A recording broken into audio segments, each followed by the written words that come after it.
En ce temps-là, Jésus déclara: Amen, Amen, je vous le dis. Celui qui entre dans l'enclos des brebis sans passer par la porte, mais qui escalade par un autre endroit, celui-là est un voleur et un bandit.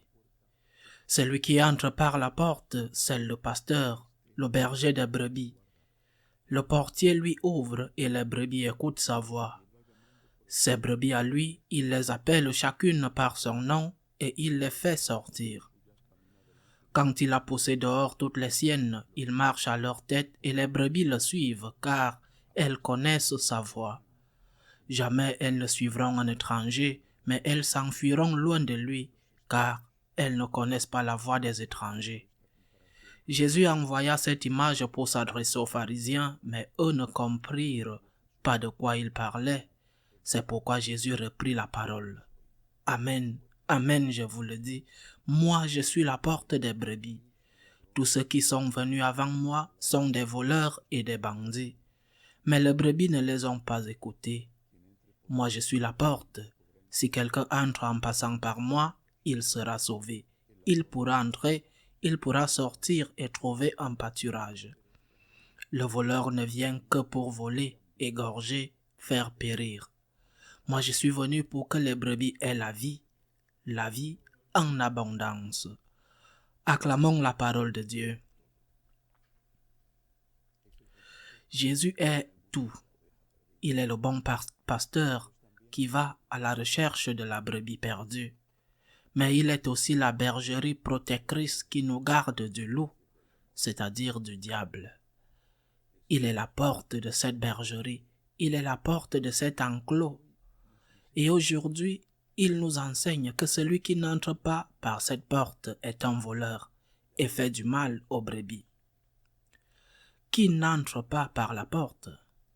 Les loups déguisés en brebis, les mauvais bergers, ceux qui nient la divinité du Christ, mais qui ne le font pas ouvertement, mais le font de manière subtile, avec un poison que ceux qui le boivent ne sont pas capables de détecter, qui le font en disant que Jésus est dépassé, que ses enseignements ne sont plus utiles pour le monde d'aujourd'hui, qu'il est beaucoup plus important d'écouter les sociologues, les psychologues, les politiciens, l'opinion publique, ce que disent les gens, que d'écouter Jésus-Christ.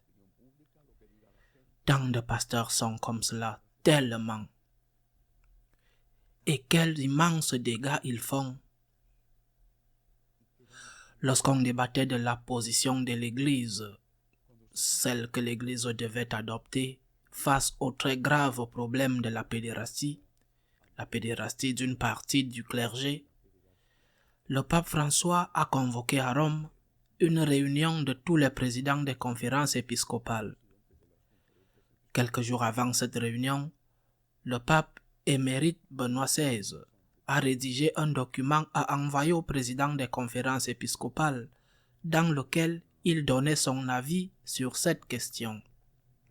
Lui, le pape Benoît, qui avait été le premier à prendre très au sérieux la lutte contre la pédophilie en modifiant la législation dans l'Église.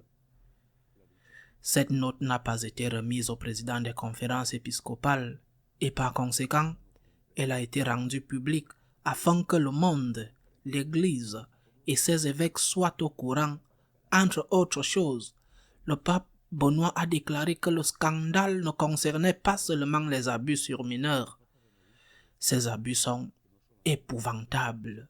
Ce sont des crimes. On ne peut pas l'accepter en aucun cas.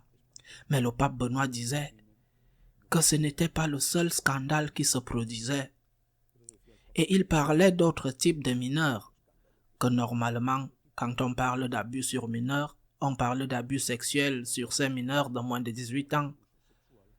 Mais le pape parlait d'un autre type de mineurs et d'un autre type d'abus, et il parlait de l'abus qui est commis contre tous, indépendamment de l'âge, parce qu'ils sont mineurs dans le sens où ils n'ont pas de formation. L'opinion du prêtre dans l'homélie ou l'opinion du catéchiste quand il enseigne aux enfants ou aux adolescents qui se préparent au sacrement. Cette opinion est revêtue du caractère d'autorité. C'est un représentant de l'Église. C'est le curé, c'est le vicaire épiscopal, c'est le prêtre. Et si le prêtre dit ceci, alors c'est un abus.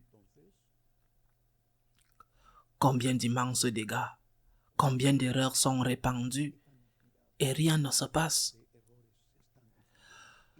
Jour après jour, on déverse du poison dans les oreilles des mineurs d'un point de vue intellectuel, au sens de mineurs parce qu'ils n'ont pas de formation théologique, même s'ils en savent beaucoup sur d'autres sujets. Le pape Benoît disait aux évêques, « Vous êtes responsables parce que c'est votre tâche principale. Vous êtes responsable de la transmission complète de la foi et que les personnes qui collaborent avec vous, les prêtres, les catéchistes, que ces personnes transmettent la foi dans son intégralité. »